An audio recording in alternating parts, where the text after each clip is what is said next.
현역가왕 2. 성형외과 의사들이 인정한 가장 잘생긴 남자 가수 탑 15순위. 누가 가장 높은 평가를 받았을까요? 오는 14일 방송되는 현역가왕 27회에서는 본선 2차전 팀 미션 1위로 팀 전원이 본선 3차전에 직행한 에녹, 팀 에녹, 박서진, 노지훈, 한강, 김경민을 비롯해 탈락 후보에서 살아남아 본선 3차전에 진출한 현역들이 또다시 피 튀기는 혈투를 시작한다. 본선 3차전 1라운드는 두 명의 현역이 노래 한 곡을 같이 부르는 한곡 싸움 대결로 진행돼 살벌한 전운을 들이운다.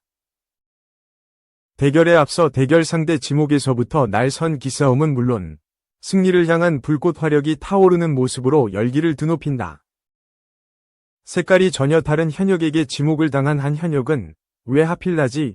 라며 충격에 휩싸이는가 하면 막강한 실력자 현역에게 지목된 한 현역은 왜 그러세요?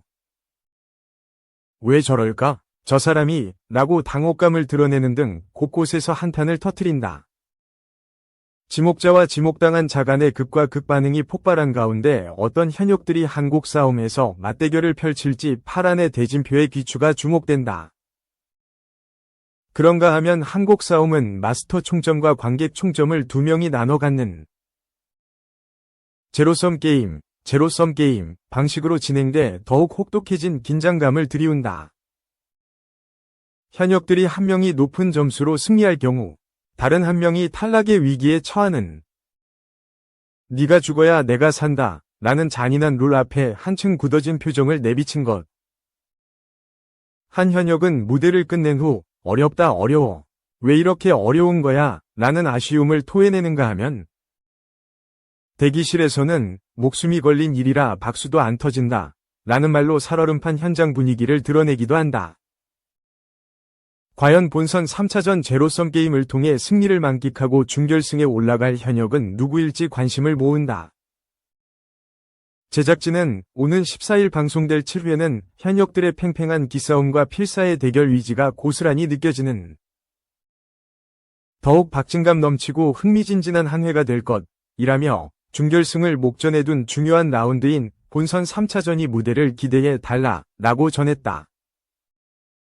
한편 현역가왕 2는 6주 연속 지상파 종편 케이블 전 채널 모든 프로그램 통합 동시간대 시청률 1위, 화요일 방송된 전 채널 예능 1위 등 시청률뿐만 아니라 K 콘텐츠 경쟁력 분석기관 굿데이터 코퍼레이션이 발표한 1월 1주차 비드라마 검색 반응 부문에서 TOP1을 차지하는 등 화제성까지 올킬하며 폭발적인 인기가도를 달리고 있다.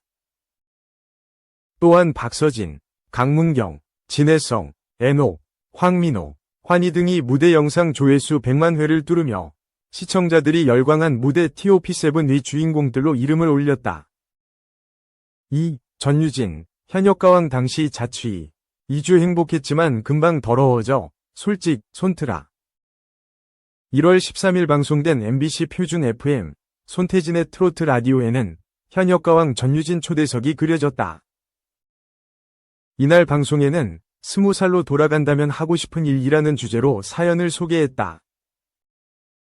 한 청취자는 20살이라뇨 40년 전이라 상상만으로도 행복합니다. 저는 독립해서 혼자 살아가고 싶어요. 부모님 품에 있다가 결혼해서 시부모님 모시고 살아서 한 번도 자유를 누린 적이 없어요. 유진님 부러워요. 지금은 마음껏 누리세요. 라는 사연을 보냈다. 그러자 손태진은 요새는 또 이제 일찍 독립하는 그 자녀분들이 많으신데 저 또한 실질적으로 아직 독립을 했다라고 하기에는 좀 애매해요.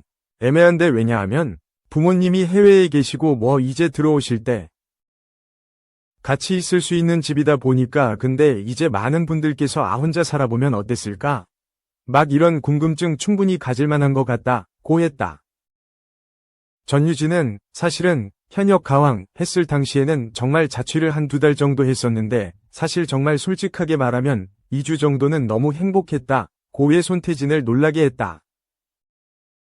그는 너무 자유롭고 너무 행복하고 그랬다. 배달 음식도 마음대로 시켜 먹었더. 그런데 불편한 게 너무 많더라. 사실 제가 조금이라도 집안일에 신경 안 쓰면은 너무 어지럽혀지더라. 라고 이야기했다. 손태진은 그만큼 엄마의 아버지의 큰 역할들이 느껴지는 것 같다. 내 삶이 편했던 게 그냥 편했던 게 아니고 덕분이다. 라는 걸 느끼게 되는 것 같아요. 라고 공감했다. 3. 한지민 하트 이준혁 드라마 날벼락, 나완비 PD. 과거 주치의 폭행모욕죄 논란, MK 이슈. 배우 한지민, 이준혁 주연의 드라마 나의 완벽한 비서 연출을 맡은 함준호 감독이 과거 폭행 및 모욕죄 혐의로 물의를 일으켜 사내에서 정직 처분을 받았다는 사실이 뒤늦게 알려졌다. 13일 오후 SBS 금토 드라마 나의 완벽한 비서 제작진은 나의 완벽한 비서 연출 함준호 PD 관련 좋지 않은 소식으로 심려를 끼쳐드려 죄송하단 말씀드린다고 사과했다. 이어 함준호 PD가 2020년 초 주치 폭행 및 모욕죄 혐의를 받은 것은 사실이다. 하지만 피해자 모두에게 진심으로 사과하였고 이후 용서와 합의를 거쳐 법적 처분을 받았다. 또한 5년 전 보도에 언급된 정과는 경범죄여서 해당 사건과는 무관한 부분이라고 설명했다. 그러면서 해당 건으로 함준호 PD는 회사에서 절차에 따라 정직 처분을 받았으며 3년간 자숙과 반성의 시간을 가지고 연출로 복귀했다. 시청자 여러분의 너그러운 양해 부탁드린다. 고 덧붙였다. 앞서 온라인상에는 나의 완벽한 비서를 공동으로 연출하고 있는 함준호 PD가 과거 폭행 및 모욕죄 혐의를 받은 사건으로 물의를 일으킨 바 있다는 내용과 함께 뉴스 사진이 공개됐다. 2020년 3월 5일 자이 기사 사진에는 SBS 드라마국 A씨가 서울 용산구 한남동 길거리에서 행인들에게 난동을 부렸다. 경찰은 A씨를 입건했으며 전과가 있다는 점을 고려해 구속영장을 신청했으나 검찰이 기각했다. 특히 해당 사건에 등장한 A씨는 함준호 PD인 것으로 드러났다. 그는 해당 사건이 벌어진 후 3년 뒤 SBS 드라마 법전을 통해 복귀했다. 먼저 나의 완벽한 비서 연출 함준호 PD 관련 좋지 않은 소식으로 심려를 끼쳐드려 죄송하단 말씀드립니다. 함준호 PD가 2020년 초 주치 폭행 및 모욕죄 혐의를 받은 것은 사실입니다. 하지만 피해자 모두에게 진심으로 사과하였고 이후 용서와 합의를 거쳐 법적 처분을 받았습니다. 또한 5년 전 보도에 언급된 정과는 경범죄여서 해당 사건과는 무관한 부분입니다. 해당 건으로 함준호 PD는 회사에서 절차에 따라 정직 처분을 받았으며 3년간 자숙과 반성의 시간을 가지고 연출로 복귀했습니다. 4. 인왕산의 800평 초호화 대저택 2,000원 수입자재로 지은 화려한 집의 경악 셀럽 병사 이날 방송에는 서울대 의대 법의학교실 유성호 교수가 출연한다. 장도연이 교수님 강의는 수강 신청이 1초 만에 마감돼 아이유 콘서트 표를 끊는 급이라며 서울대 아이유라는 별명을 소개하자 유성호 교수는 다급하게 아이유 팬들에게 사과드린다고 입장을 밝혀 웃음을 자아냈다. 이에 이찬원은 그 별명이 부담스럽다면 서울대 임영웅은 어떠시냐고 받아쳐 유성호 교수를 당황케 하면서도 교수님 강의 꼭 한번 듣고 싶다고 말해 녹화에 대한 기대감을 드러냈다. 조선의 제26대 왕이자 대한제국의 초대 황제로 파란만장한 삶을 산 고종. 일제에 의해 강제 퇴위된 후 덕수궁에서 지내던 고종 황제가 1919년 1월 21일 68세를 일기로 세상을 떠났다. 조선총독부가 발표한 공식적인 사인은 내일열, 내내출열. 그런데 고종 서거 직후 고종이 독이 든 식혜를 마시고 독살되었다는 괴문서가 전국에 뿌려진다.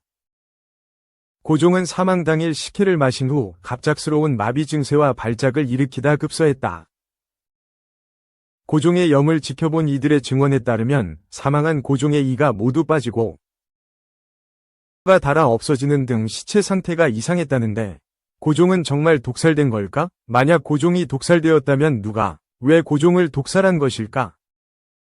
1907년 헤이그에서 열린 만국평화회의의 특사를 일제 몰래 파견하려다가 강제 퇴위를 당했던 고종. 고종의 사망일은 1차 세계대전 이후 열린 파리 강화회의 3일 전이었다. 그 때문에 한간에선 고종 황제가 파리강화 회의에 보낼 독립불원서에 도장을 찍으라는 일본 정부의 요구를 거절하자 독살당했다는 소문이 퍼지고 있었다. 대한제국 초대 황제의 죽음은 친일파에 계획된 살인이었던 걸까? 이날 방송에서는 대표적 친일파 이완용을 넘어서는 윤덕영의 친일행태와 그가 인왕산 자락에 세운 약 2600제곱미터, 800평, 위 초호화 대저택을 공개했다. 대한제국 시절 수입 자재로 지어진 화려한 저택의 모습의 MC들은 경악을 금치 못했다.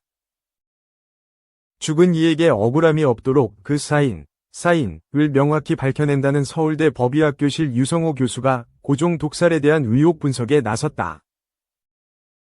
약산성을 띠는 식혜에 특정 독성분이 첨가되었다면 고종이 이를 인지하지 못하고 식혜를 마셨을 가능성이 있지만 사망 당일 기록된 고종의 증세와는 명확히 맞지 않는 상황.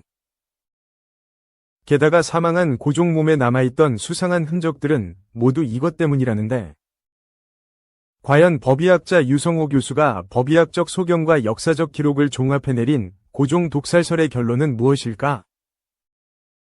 여자, 아이들 미연은 2,000원이 낸 퀴즈를 단 한 동작의 힌트만 보고 단번에 정답을 맞춰 모두를 놀라게 했다. 이날 방송에서는 고종의 죽음을 초래했을지도 모르는 그의 수면 습관과 식습관도 공개된다. 고종은 명성황후 시해 사건 이후 자신도 언제 암살당할지 모른다는 불안에 떨며 불면증에 시달리는가 하면 수라상마저 믿을 수 없어 이것으로 운반했다고 한다. 밤낮이 거꾸로 바뀐 생활을 지속한 데다 와플, 까놀레 등 당이 많은 서양 디저트를 즐겨 먹었다는 고종. 이낙준, 위사, 작가은 이러한 습관이 당뇨를 유발하고 뇌졸중의 위험 요인이 될 수 있다고 지적했다.